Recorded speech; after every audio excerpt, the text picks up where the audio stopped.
वो किताबें जो हर एक उस शख्स को पढ़ना चाहिए जो अपने आप को अम्बेडकरवादी कहते हैं, क्योंकि अम्बेडकरवाद कोई बच्चों का खेल नहीं। अम्बेडकरवाद बाबा साहब अम्बेडकर के बचपन से लेकर बाबा साहब बनने तक के संघर्ष सफर को अम्बेडकरवाद कहते हैं।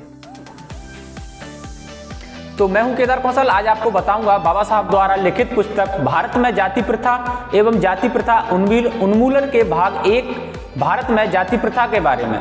और इसमें भी आपको बता दूं कि इस पुस्तक का जो भाग 1 है वह कम से कम 20 पेजों में लिखा हुआ है। तो इन 20 पेजों की विस्तार पूर्वक जानकारी मैं आपको कैसे भी करके एक वीडियो में नहीं दे सकता। तो इसके लिए मुझे कम से कम 15 वीडियो के आसपास बनानी पड़ेगी, जिससे आपको बाबा साहब द्वारा लिखित पुस्तक वॉल्यूम 1 के भाग 1 की सही जानकारी विस्तार पूर्वक से दे सकूंगा। तो बाबा साहब अपने पहले वॉल्यूम के भाग 1 के भारत में जाति प्रथा के अंदर लिखते हैं कि मैं निसंकोच कह सकता हूं कि हम में से बहुत लोगों ने स्थानीय, राष्ट्रीय या अंतर्राष्ट्रीय संग्रहालय देखे होंगे जो सभ्यता का समग्र रूप प्रस्तुत करते हैं। इस बात पर कुछ लोगों को ही विश्वास होगा कि संसार में मानव संस्थाओं का प्रदर्शन भी होता है। मानवता चित्रण विचित्र विचार है। कुछ लोगों को यह बात एक अजीब गोरख धंधा लग सकती है, किंतु नृजाति विज्ञान का विद्यार्थी होने के नाते आप इस अनुसंधान पर कठोर रुख नहीं अपनाएंगे और कम से कम आपको यह आश्चर्यजनक नहीं लगना चाहिए।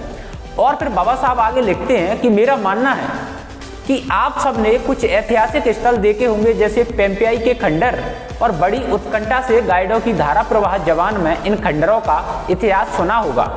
और बाबा साहब इसी क्रम में आगे लिखते हैं कि मेरे विचारों में नृजाति विज्ञान का विद्यार्थी भी एक मायने में गाइड ही है और वह अपने प्रकृत रूप की तरह सामाजिक संस्थाओं को यथासंभव निष्पक्षता से देखता है और उनकी उत्पत्ति तथा कार्यप्रणाली का पता लगाता है। आगे बाबा साहब लिखते हैं इस गोष्ठी का विचारणीय विषय जो इस प्रकार है कि आदिकालीन बनाम आधुनिक समाज, इसमें भाग लेने वाले मेरे सहयोगियों ने इसी आधार पर आधुनिक या प्रागैतिहासिक संस्थाओं के समर्थक उदाहरण दिए हैं जिनमें उनका अध्ययन है। अब मेरी बारी है। मेरे आलेख का विषय है भारत में जाति प्रथा, संरचना, उत्पत्ति और विकास। आप जानते हैं कि यह विषय कितना कठिन है, जिसके संबंध में मुझे अपने विचार व्यक्त करने हैं। मुझसे ज्यादा योग्य विद्वानों ने जाति के रहस्यों को खोलने का प्रयास किया है, किंतु बड़े खेद की बात है कि अभी तक इस विषय पर चर्चा नहीं हुई है और लोगों को इसके बारे में अल्प यानी अधूरी जानकारी है।